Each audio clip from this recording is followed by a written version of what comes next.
Okay, so welcome to the vtiger CRM training video set. This is a basic training video set, and there are people watching at the time of this recording, so please excuse the language that's used, but it's to talk to people, not to a screen.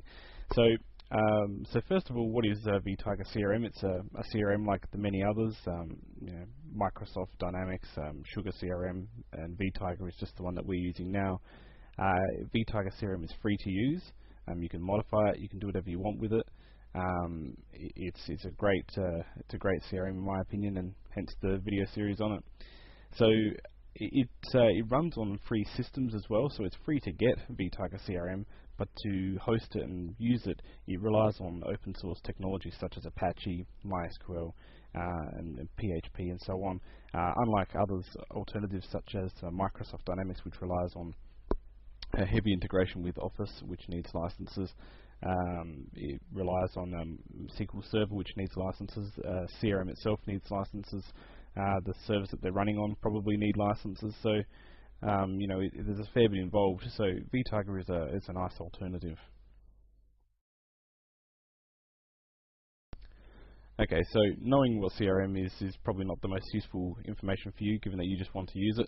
So let's get started. You can see that we're using vtiger CRM 5.0.4. There are later versions at the moment which include security enhancements, but for the sake of what we're doing, it also includes some functionality enhancements as well, but for the sake of this video, it's not going to make a lot of difference to us. So the first thing I want to do is log in. We're logging in as an administrative user, and the first thing I want to do is have a look at the navigation options quickly, and then move over to creating a new user so that we can use vtiger CRM without causing any damage, because of course you don't want to use a system like this as an administrative user. Too many problems can happen. So let's log in, and we can see that the screen is basically divided into two parts. You have the navigation system at the top and the body content at the bottom. The body content will change often, but the menu system won't change. Now, just have a quick note here that the settings option is only available to an administrative user. So if you're a normal user, you probably won't have access to that. As you hover your mouse over, you get the sub-menus that are relevant to the main menu that you're hovering over. And you get two options here that are very useful. One is the quick create option, so I can quickly create a contact. You see I get minimal information. We'll see later on that when you create a contact through the proper means, if you like, you get a lot more information. So if you're going to create a contact via this way, or anything via this way, you're only creating the basics. You should really go back in there later on and complete that information. And the search is quite neat. It will search through all modules that you have installed in your vtiger CRM. It may be overwhelming at first because it gives a lot of results for modules that don't contain any information. So presumably, well, for example, you might search for a user James or a contact James, and James may only be a contact and not have any other references at all in your vtiger CRM, but you'll see the report come back with no result from accounts, no result from inventory, no result from whatever. But short of that, it does go through every module, so you're going to get a good list of results.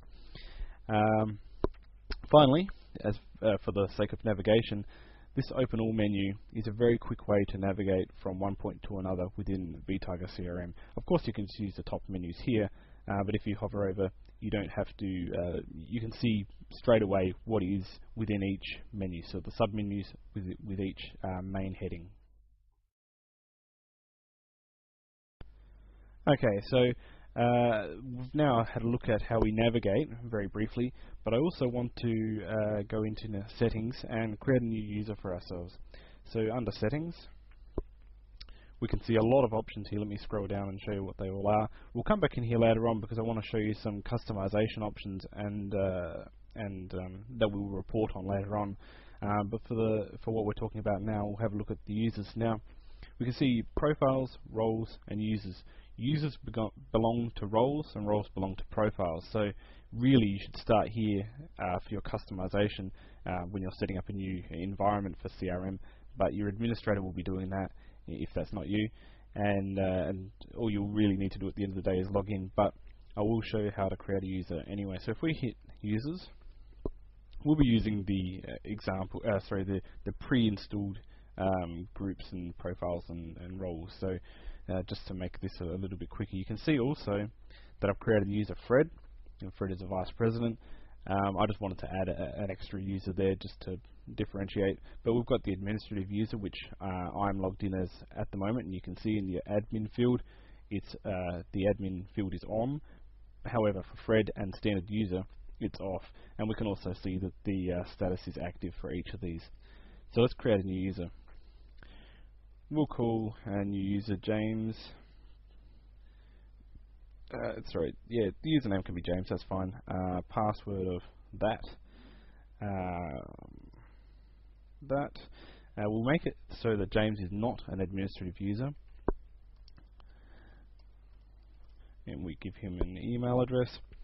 I'm in Australia, so we'll stick with the AUD currency. James Brown. Now you can see that every field that has a red star, if you can see that, it denotes a required field, a mandatory field. You must fill in anything with a red star in it. And the role, we can't just type something in there. We need to hit the green plus, which is why I said earlier that you should have your role set up before you create your users, because otherwise you have to leave this field empty or choose you can't. But you'd have to choose something and then come back and correct it later. So it's important to do things in the right order. We'll say that James can be vice president. There's lots of information here that we can fill out, and I'm not going to do that, but I'll scroll down to the bottom here to show you that you can set up what information can be available on the home page for our new user James, because James will be logging in, and as we saw at the start, under home page, which I'll go to now after I hit save. Okay, so yep, so there we go. There's James with administrative access turned off. So as I was saying before, if I go back to home, we have lots of information here, and basically that last set of options, we specified what James would have access to on his home page. But this is quite customizable. I can drag this around, these as well, and resort them. It is quite customizable. So let's log out. Let's see if I can remember what password I set for James. Don't do this.